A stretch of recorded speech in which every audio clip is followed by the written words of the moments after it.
All right, Okay, cool. so the NRA. And I did get to talk about, I don't know, the video I showed. Thank you for reminding me. You guys? No Any of you problem. guys watch my old one? Yeah. About 25 pounds bigger. And there were a class full of kids that didn't have masks on. No masks. Yeah. It was also like there were seniors. I know, and there were seniors. I was like, oh, I kind of miss them because everyone went here removed. Was it last year's seniors? No, it was our freshman year. Oh, wow.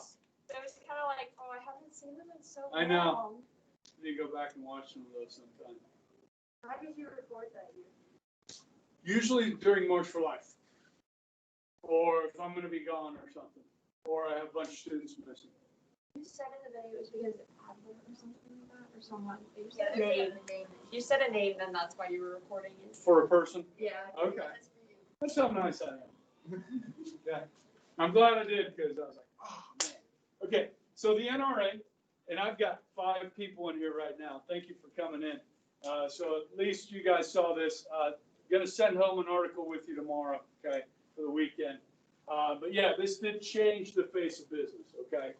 Are we good on this one? No? Still writing? I'm on the last one. You writing at home? You remember what?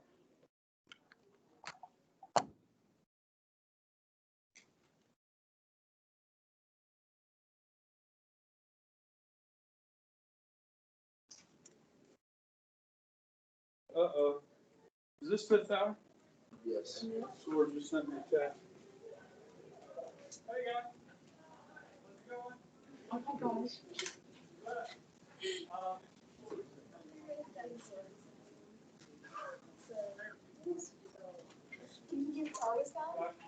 Hang in there. You think it was? Yeah. Was it lost? Yeah, someone stole his car. Oh, I know. What? You didn't know this right now? I didn't know that. Yeah, that's why that one. Someone stole his car. And it's like, I left early that day. Oh. And his keys. Yeah. And all of his cookies. Oh, no. Yeah, that Swords had his car stolen. That's what it was talking about. That means. Did he leave his keys in the car? Yeah. I know a friend who, what he does in the church is he leaves his car and he So much crap. keeps turned on, but then he locks it because he has a spare set of keys. I'm like, that's kind of smart. Yeah, he's got all kinds of problems with that. Okay, you ready? The next thing, and guys, I looked this up. We are still in the first 100 days. Okay, this stuff is coming like rapid fire. Okay. Now, Public Works, PWA. Okay, when I say public, I mean government. I say works, I mean jobs. Public works, government jobs. Got it? Okay. So, Hoover did some of this. Like the Boulder Dam. Now they call it the Hoover Dam. Okay, this was public works. So what are they doing? Okay, this is going to be headed up by Harold Ickes, I Interior. Okay, they're just going to build stuff, infrastructure. Okay, sewers, schools, post office, hospitals, tunnels, housing projects, and even aircraft carriers will all fall under the PWA. Not to be confused with the WPA, which is next. Okay. All right. So that's big. Okay, this is big. 3 billion. I think Hoover did 2 billion. Okay, but Hoover didn't do this other stuff. You know what I mean? He did a little bit, and he would loan you money, right? He'd loan you money. Hoover would, but he wouldn't give you money. Remember this? Yes. Okay. Now this is where we change as a country. The national government, what Hoover would never do, the National Emergency Relief Act. Okay, this is going to provide $500 million in direct assistance to the unemployed. Okay, today we call this what?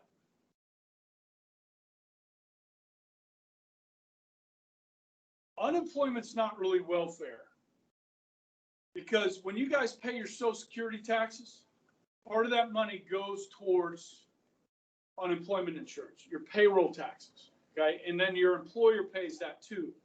So I wouldn't really call unemployment insurance welfare because we chip in on that. I don't call it welfare. If you pay into it to get something out, it's not welfare. If you don't pay anything in and you get something out, that's welfare. And that's what we call it. They called it the dole at the time. Okay? So if you were on this, you were on the dole. You were on the take. Does that make sense? Okay? Enemies that didn't like this said anybody that received this money was a charity case.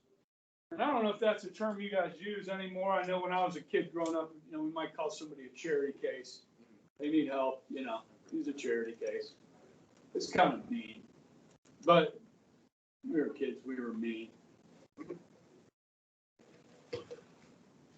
I did not grow up in a PC culture, you understand. Your parents didn't grow up in a PC culture, okay? You're growing up in a PC culture, okay? What's her name? Amy Coney Barrett, right? She's going through the confirmation hearings for the Supreme Court, right? She got basically, I won't say crucified, okay? But they were talking about the case that created gay marriage, okay? Just 3 years ago, the Supreme Court case. And she mentioned the term sexual preference, okay? And she got beat up for saying that, okay? Because that's not what you say anymore.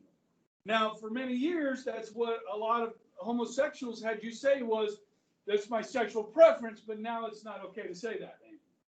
Okay, well, how do you keep up, okay? It just, so, yeah, okay, again. All right, so the dole, charity cases, okay? So New Dealers, these are the kind of the New Deal Democrats, okay, feel that every citizen is entitled to help from the government. That says help from the government, okay?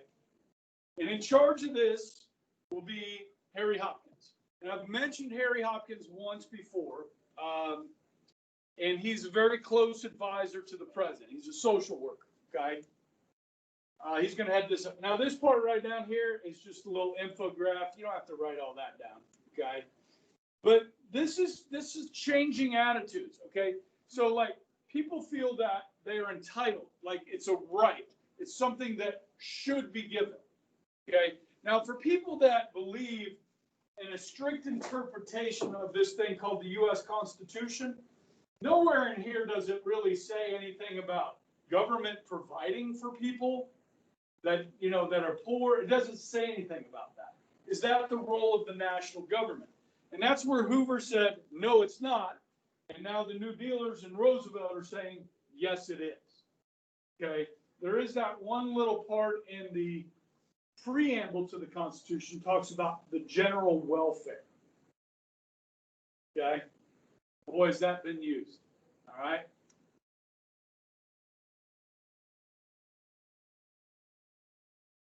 All right. So that's the first 100 days right there, guys. Bunch of stuff, okay?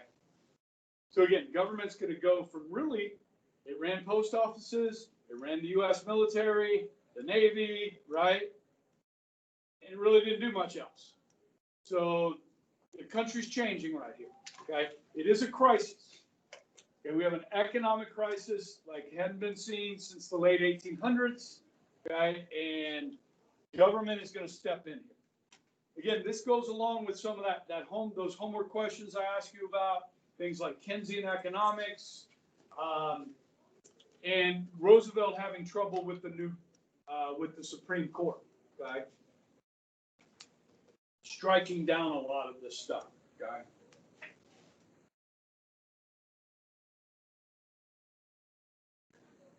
Again, the timing of some of this stuff is just perfect. Okay. Have you guys heard any of this stuff? I know this is history and not government class, but have you heard any of this stuff about the question that's being asked Joe Biden and Kamala Harris about court packing? Nobody else? Just one? Okay. Okay. Dude, Roosevelt's going to try and pack the court. Okay. So we get to learn from history a little bit here. Okay. It's relevant to what's happening today in our politics. Okay. All right. So the first 100 days are over. All right. We're moving into a new stage of the New Deal. Okay. And that is reorganizing and doing some major relief projects here. So you have the PWA, now you got the WPA, Works Progress Administration. Okay, now this one is similar to Public Works. They're going to be doing some Public Works, but it's going to have a different flavor to it. It's going to have a different taste. Okay? Between 1935 and 1943, the WPA will spend about $11 billion. Okay? And I know we talk in trillions these days.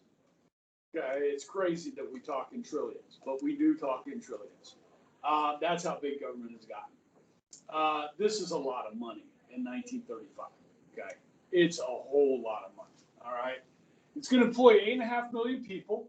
Okay, able-bodied, unemployed to help with public works building. We just talked about public works, but they're targeting a different group of people and a different type of building. Okay, or different types of projects. So you see here. Writers, actors, musicians, artists, okay? Some of these folks you may not want to ask to get their hands dirty, you know, working with a wheelbarrow and a shovel, okay? But they have other talents. So we're going to pay these folks to do things like prepare guidebooks, decorate buildings, paint murals, right? Write plays, perform concerts, okay? Connor, you're a performer, right? You sing, right? You dance? Try. And you act? You do that too? Okay. So basically what we'd have here, Connor, is where the government would pay you to do those things. Now, normally, if you're good at your craft, people will pay to see you do those things, right? Okay. But in this situation, the taxpayers are going to pay for you to do it, and everybody can go for free. It's kind of like Cuba. Okay. I'm kind of being snarky there, all right. But again, some people do question this. Now, I'm going to be asked. I've been asking this question for 20 years. Okay. Now I have to ask the question differently. How many guys, when you were younger, went down to Lawrence Dumont Stadium?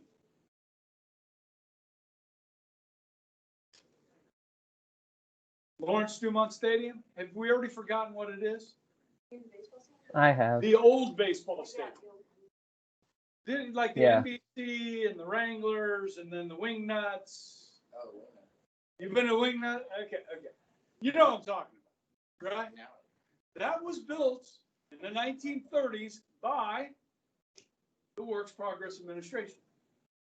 As baseball stadiums around the country were built by the WPA. Okay, there's a smaller one up in Junction City. About, I don't know how many years ago. It was probably about 10 years ago. I took the baseball team up to play Junction City and campus. We played up in Junction City, and I've never been there before, and we're driving through like this neighborhood. I'm thinking, okay, we're going to see the school soon, and I don't see the school. I see this beautiful little baseball stadium. I mean, it's small, but it's all made out of stone, like limestone. It's gorgeous, and they updated it, and that's where they play their high school baseball games. I mean, it's a beautiful little stadium. This is built by the WPA. Okay, still there. Now, I'm sad to see the Lawrence Dumont Stadium go. You know, I mean, I have a lot of history there. You know, I mean, I played in the NBC down there as a player. I coached in the NBC down there. You guys know what I'm talking about when I say the NBC?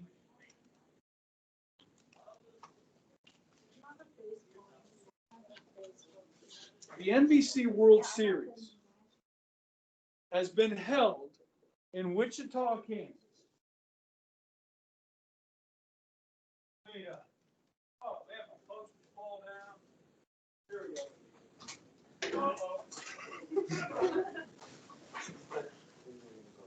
Now I got crap falling all over. Oh, yeah.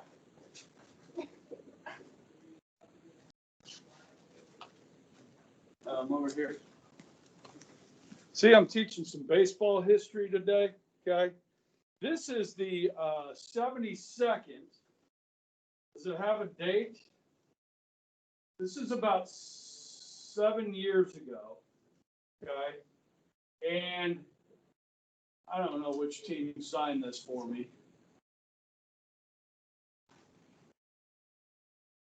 But I have another one of these that's signed by the Japanese college team that came and played in it, okay? But they've had this here at Lawrence Dumont Stadium since the 1930s, okay? There was this guy named Hap Dumont, okay, that started the tournament, okay? And some of the greatest players to ever play the game of baseball as college kids played in that tournament. Okay? It's an amateur tournament. Kids come in from all over the country, okay? Now, when I was in my early 30s, I was still playing baseball, and there was a men's league, and we won our league, and we got a bid to this tournament and got to play against all these youngsters, okay? And then I coached a couple teams that played in, okay? 2 years ago, my son pitched in it when he was a high school senior. His high school team and some of the kids from Carroll qualified, and we actually won a game, okay? It was pretty awesome. Jack was on the mound. He beat a team out of San Diego, okay? Yeah, it was awesome, okay? So Lawrence Dumont Stadium's been the home to that for so long, and now that they've torn it down and built the new stadium, it's kind of sentimental, you know?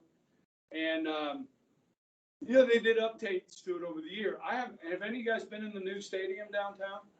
I mean, it looks awesome, but we had no events there. There's been no events there yet, okay? The way the city set up the contract with the new stadium, which is called Riverfront Stadium, by the way, okay?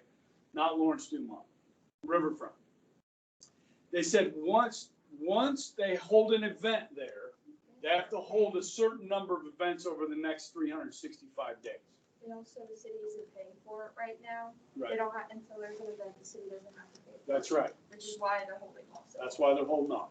I mean, we could have played, you know, summer games. There was a lot of summer baseball going on. The NBC was played in Hutch and at Wichita State this year instead of downtown. Okay. There's nothing like it. It's a beautiful skyline with the Hyatt in the background. If you're, you know, in the stands, you got the city of Wichita. It's really a nice environment. So I can't wait to go to an event there, you know. Be great if like they hosted the 5A state championship there. That'd be pretty cool. Okay.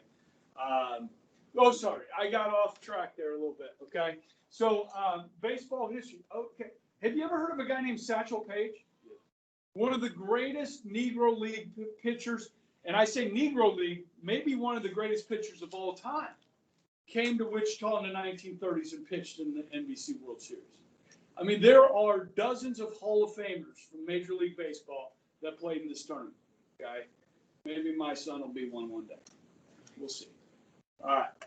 All right, the NYA, the National Youth Administration, okay? This is for young people like yourselves, okay?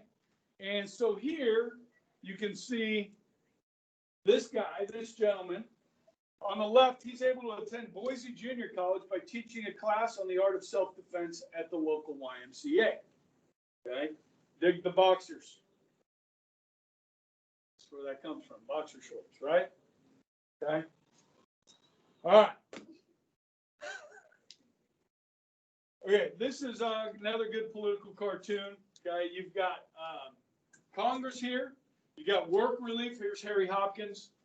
Industry and the dole, which is the welfare, and industry's going like, whoa, hold up.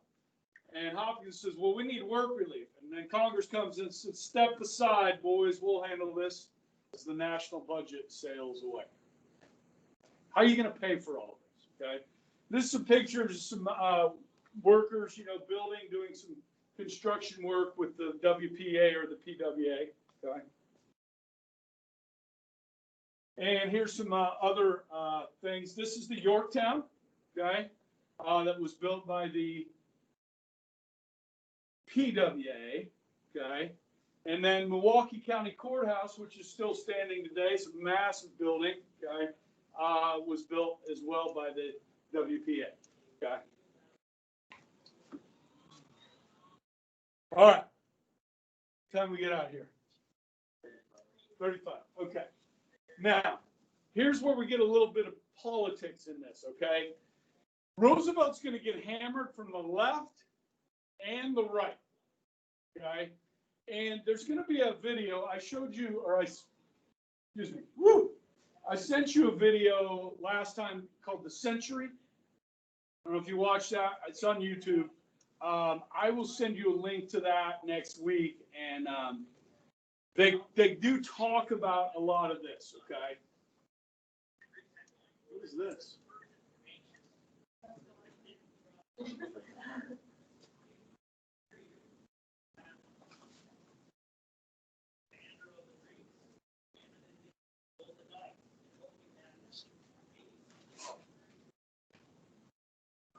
"32 seconds.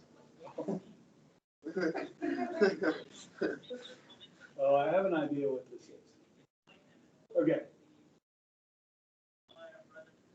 It's 3:48. We'll watch it in a minute. Okay. I got to introduce somebody to you, okay? And then we'll watch it. All right.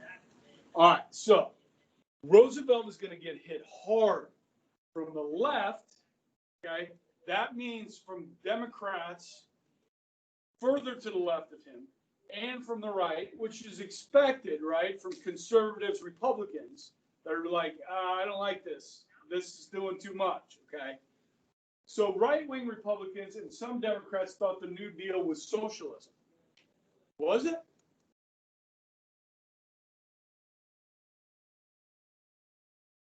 Yes, it was. Okay? All right. Now, some of these right-wingers, they joined the American Liberty League, okay?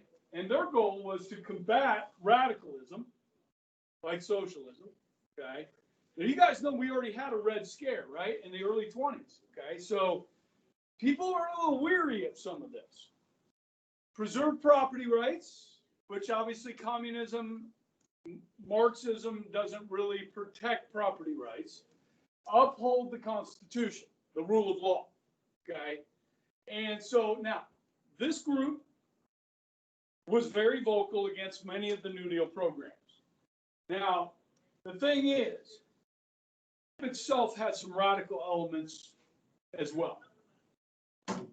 In fact, there was a plot to assassinate President Roosevelt that was hatched within the American Liberty League, and they were caught.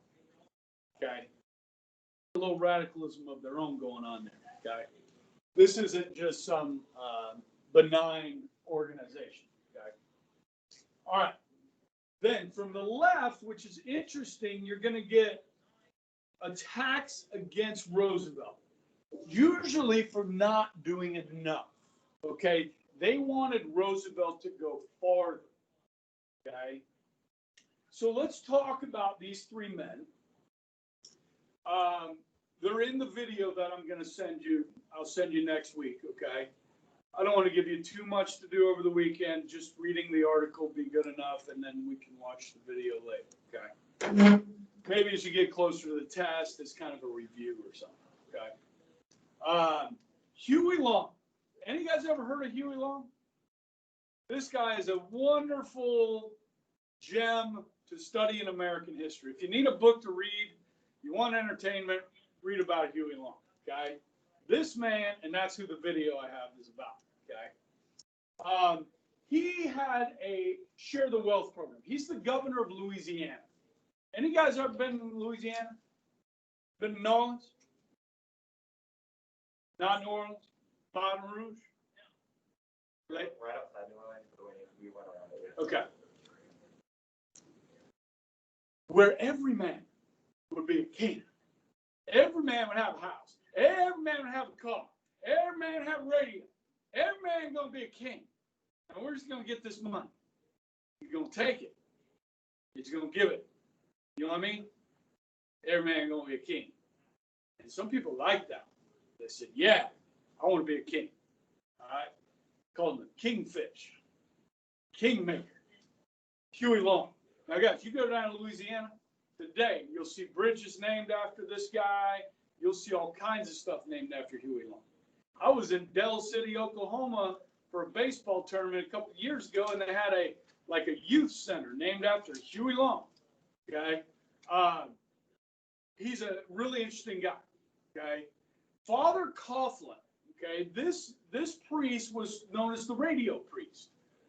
He had a huge following on the radio, and he did not feel that Roosevelt was doing enough to help the poor. Okay, so he was criticizing Roosevelt. Okay, then you get this guy, Dr. Francis Townsend, a self-proclaimed advocate of the elderly. Now his program's pretty interesting. Okay, he feels that we can really help the elderly in this country if we just give them all $200 a month. Here's the catch. If you're over a certain age, you can't work anymore, we send you $200. That's a lot of money, by the way. $200 a month, okay? The catch is you have to spend it, okay? You can spend it on yourself. You can spend it on your food, your clothing, your housing. You can spend it on others. You can give away some of it. Spend it every month. Can't keep it. Okay. Now, what does that do? Well, that makes sure all of our old people are taken care of, right? They have everything they need, and it stimulates the economy because they're spending money or giving it away. Okay. It's an interesting idea. It's not quite Social Security, but we'll get to that soon because that's going to be created in 1935. Okay. It's like maybe the next slide. I don't know. Okay. It's close. We're close. Now, labor unions, as I said, felt like Section 7A of the NRA didn't go far enough to help unions. And so they called it the National Runaround, the NRA. The National Recovery Administration will be struck down by the Supreme Court as unconstitutional. Okay. Now, I got a little time, so let's talk about Louisiana. Okay. I lived in Louisiana for about 6 months. Okay. Baton Rouge. All right. And we go down to New Orleans every now and then. And when I was working there, you guys just tell you a story. Tell you a story? You want a story? Yeah, I'll tell you how I met my wife. I got 10 minutes. Okay, so I graduated from college. I went to junior college in North Florida, which we call LA, Lower Alabama, the Panhandle, okay? Or sometimes it's referred to as the Redneck Riviera because they got really nice beaches down there, okay? So I'm living down there in the Panhandle of Florida. I go to junior college there. I go to Georgia Southwestern my last 2 years to play college baseball, get a degree in business, okay? I go to Atlanta in 91 looking for a job. We're in a recession in 91. I have a bachelor's degree in business, marketing. Nobody's hiring. So I'm doing some sales, okay? It stinks. I get a call from my mom, say, hey, your dad's running this small business down here on the beach. He's going to shut it down. If you want to help him run it, he'll let you take it over. I said, sure, I'll come home. So I went home. My 24, 25. And so I'm doing this business with my dad and then hanging out with my high school buddies because I graduated from high school down there in Pensacola, Florida. Escambia High School. See the jacket? That was for 80s Day. Okay. Anyhow, I'm at a nightclub with some friends of mine. Okay. It's called Gators. It's a dance club. And so we're hanging out, and there's this big group of girls on the dance floor. Okay. And they're having a blast. Okay. And me and my buddy Jeff were like, hey, let's go dance with these girls. Okay. They look fun. So we go dance with these girls. And me and Jeff hit it off with two of these girls. Okay. One's named Ronelle, and one's called Lisa, I think is how you say her name. Okay. That's the one I was hanging out with. So we got their numbers, said, hey, you want to hang out tomorrow at the beach? Actually, I got a boat. You guys want to come over and go out on the boat? And it's my dad's boat. So they said, like, yeah, that sounds great. So we hang out with them. Well, my buddy Jeff and Ronell, they like fall in love. Now, Lisa, or whatever her name is, she's weird. And I'm like, yeah, this isn't going to happen. So anyhow, Jeff ends up moving. All these girls are from Baton Rouge, Louisiana. Okay. And so Jeff's like, hey, man, I'm out. I'm going to live in Louisiana. Okay. And so, all right, man, take care, buddy. Okay. This is Jeff Boob. B-O-B-E. Jeff Boob. Okay. That's right. We're still friends. Lives in Baton Rouge. Okay. And anyhow, Jeff calls me like 6 months later. He says, dude, Ronell's a blast. She is so much fun. She's like, Ronell and her sister and a bunch of these other girls are coming to Fort Walton Beach for the weekend. There's going to be like 50 girls and like 7 dudes. It's JC's. It's like a civic youth organization, okay? And I'm like, dude, I'm there. So I drive over to Fort Walton Beach. I'm chasing these girls all weekend. But there was this one girl that we had some really good conversations. She was a couple years older than I was. She was obviously really smart, successful. And I'm like, man, this girl's pretty cool. But anyhow, I told Jeff, I said, Jeff, I really like that girl. And so Jean Ann is this girl. Her name's Jean Ann. And Jean Ann is best friends with Ronell's sister. Okay? And Jean Ann told Ronell's sister, Renee, that she liked me. But it took like 6 weeks for the messages to cross. Okay? And Jeff calls me one day and says, hey, remember that girl you were talking to? I'm like, yeah, I remember, yeah. She says, well, she liked you too. And I said, well, give me your number. And I called her. And I drove to Baton Rouge 4 hours from where I live. Okay? And we did that for 10 months. Weekends, come see each, visit each other. And I'm like, I'm moving to Baton Rouge. Okay? She's an engineer. Okay? Chemical engineer. And I'm doing graphic arts work. Okay? Computer graphics. Okay? And, so I can do that in Louisiana. This is the one, right? So how did I get on this conversation? Well, yeah, I moved to Louisiana, okay? And I went to work at this print shop, okay? And there's this person that does the same job as I do at the print shop. This woman, she speaks English, but I can't understand what she's saying because she's a coon-ass. She's from the Delta, the Bayou down in Louisiana. She got to talk like that, you know what I'm saying? I'm going to talk like that. Okay, that's how Huey Longs talks. Okay, he said everybody ain't gonna be a king. Okay, now there's this old cooking show guy, the first TV cooking guy. His name was Justin Williams. Okay, and he was from Louisiana. He made gumbo. We're gonna make you got some gumbo, and some sausage, and that, and you're gonna like that. Okay, so I got 6 months of Louisiana culture, and it was awesome. If you guys ever get a chance to go to Nolens, it's like going to another country within the United States. Okay, you still have a lot of French, Cajun, Creole people. Okay, and they're fantastic. The food is delightful. Yes. Okay, so that's my Louisiana talk. Let's listen to Huey Long for a minute. And then if you guys remind me, if any of you guys come in live tomorrow, I'll play you some Justin Williams, the chef, making some gumbo and telling some stories. Okay. Here's Huey Long.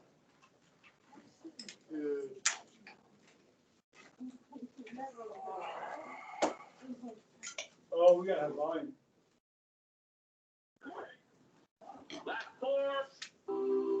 According to the tables which we have assembled, it is our estimate that 4% of the American people own 85% of the wealth of America, and that over 70% of the people of America don't own enough to pay the debts that they owe.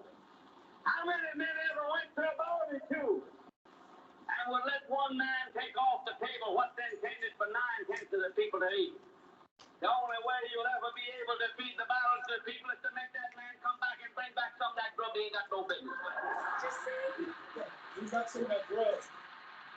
I thought he was just trying to be funny there. How are you going to feed the balance of the people? What's Morgan and Baruch and Rockefeller going to do with all that grub? They can't eat it. They can't wear the clothes. They can't live in the house. Give them a yacht. Give them a palace. Send them to Reno and give them a new wife when they want it. That's what they want.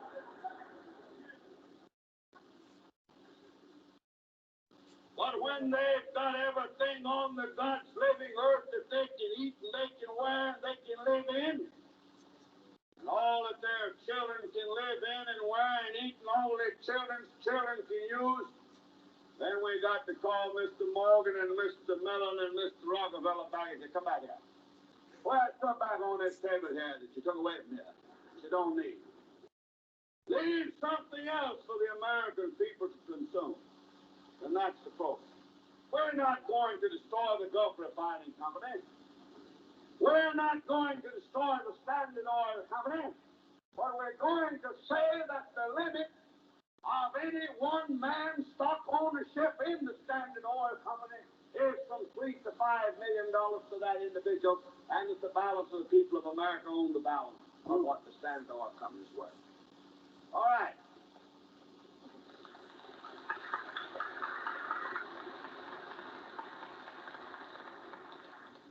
Then,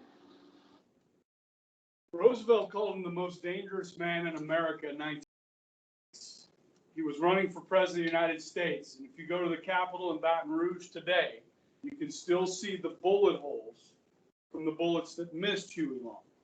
There were bullets that connected with Huey Long, and he was assassinated and never got to finish that run for president. But that message of taking that wealth from others and sharing it with others was resonating very well during the Great Depression, okay? And he'll be brought up in the video I'll show you later on, okay? Good? You guys have a great weekend. I'll see you people tomorrow.